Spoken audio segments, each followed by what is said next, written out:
Hi, this is Congressman Andy Biggs from Arizona's 5th Congressional District. I'm so happy to be here and join us today. I'm here with who I would now call the much beleaguered CEO of Mountainside Fitness, Tom Hatten. Tom, thanks for joining me today.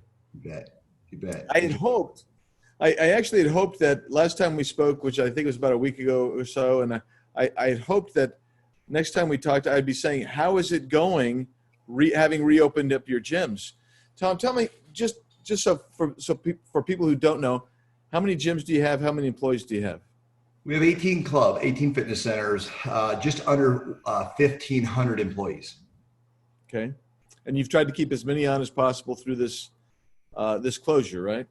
Yeah, we did. You know, we kept from the second closure, we kept them all on, and I mean, that was expensive. 3 weeks is about $1 million to keep them all employed, knowing that it would go through the 31st when the national unemployment would change.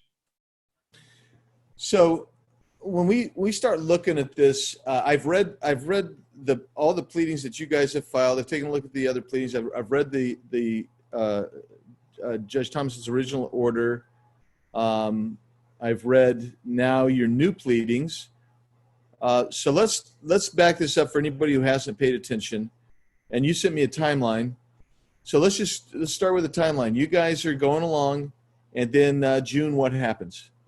Again, it starts June 29th. Without warning, he closes the clubs, all fitness centers, bars, tubing, and movie theaters, which were closed at the time.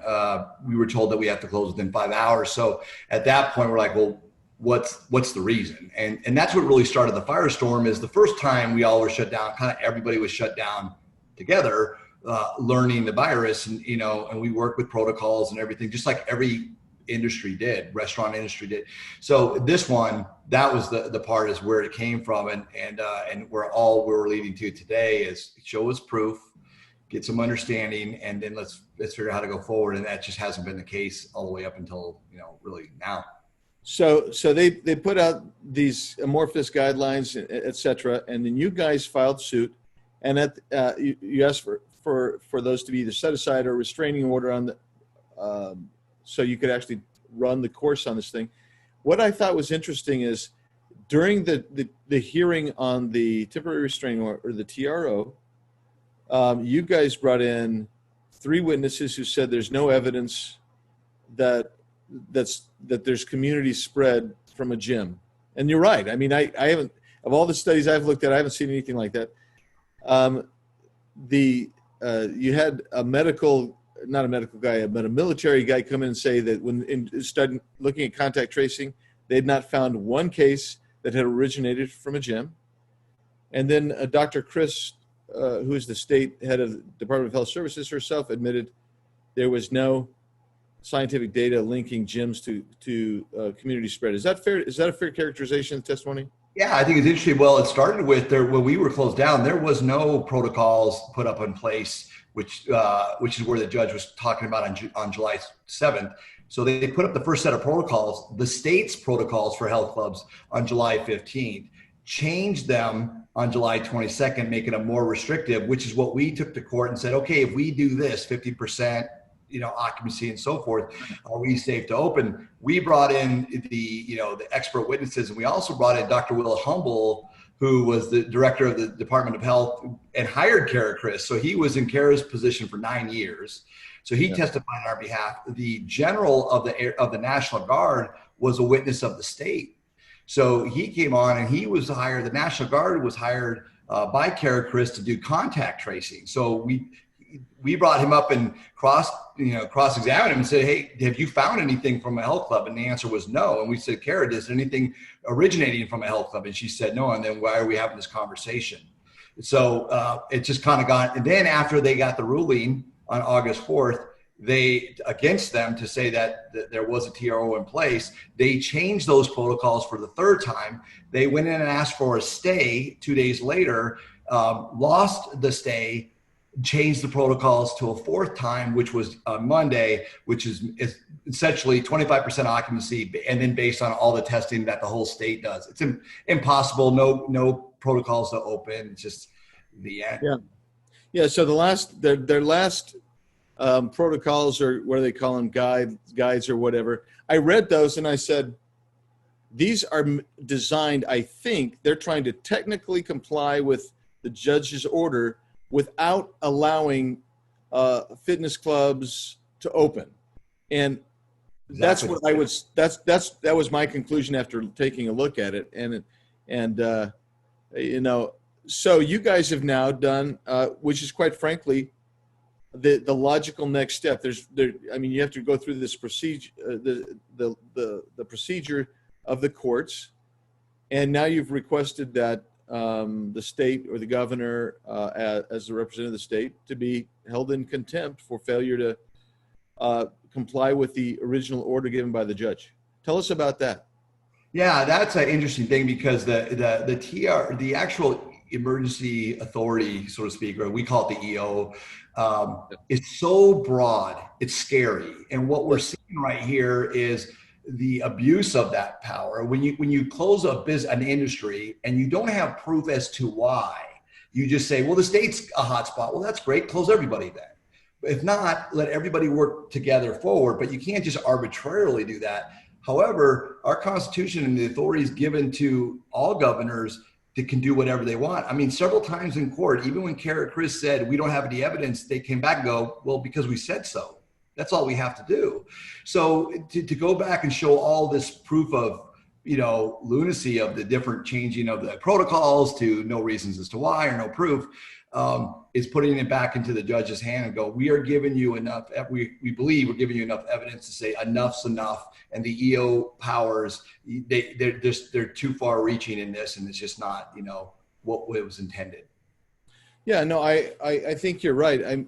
What we've seen is this consolidation of power, but the emergency authority that's been delegated to the governor by the legislature is really broad and probably overly broad, and includes non-delegable authority, in my opinion. So, in other words, when I say that for anybody watching, it's authority that legislative branch cannot give over to the executive. In other words, it's kind of a plenary power. It's inherent in what they are, and it has without constraints. In the legislative branch, you cannot then delegate a plenary power, which is what they've done, to the executive branch to say basically you can do whatever you want without constraint. And I could give you some cases in the past. We learned that the state Supreme Court said, even though the governor basically had plenary power to fire the chairperson of the Independent Redistricting Commission, we learned that the Supreme Court said, no, you really don't have that power. And I would suggest to you that that's what we're seeing here, that there's no legislative intent to basically allow the governor to turn into, and I want to say this lightly because I'm someone who has basically boundless power to pick and choose businesses they want to open or close, et cetera. It just doesn't, that's not legislative authority. They don't have authority to do that themselves, nor do they have authority to delegate that. So what's the timeline now, Tom? What's your lawyers telling you the timeline looks like now? Well, we have a hearing date. It's Monday at 1:30. Is that the judge is going to hear it? He's got all the information. He has our pleading. He has the state's response, and he'll, I'm sure, be doing his diligence on it. And then we have a hearing on Monday at 1:30. And then we're just going to take it one step at a time. Depending on what comes out of that hearing. Well, I just want anybody who's listening to understand that Tom's been, in my opinion, he's bent over backward to be compliant with the state, working with the governor's office before the initial shutdown, and doing everything from moving equipment, how you arrange appointments to come in, how you cleaned up the place, all of the things that you were asked to comply with. And then, and I would just tell you that some of the benchmarks that they put now that are onerous, they don't really actually go to the virility of the virus itself. In other words, you can have a lot of cases, but if you've cut down on your hospitalization rate, if you've cut down on your general bed usage rate, if you've cut down on your infection fatality rate, those are the benchmarks that you really want to get to generically, but they have nothing particularly to do with gyms, fitness centers, tubing down the salt, frolicking in a water park, and we've seen this consistent inconsistency. So you can have a water park like, I was talking to one water park owner who's been shut down, and then you can have community swimming pools that are open.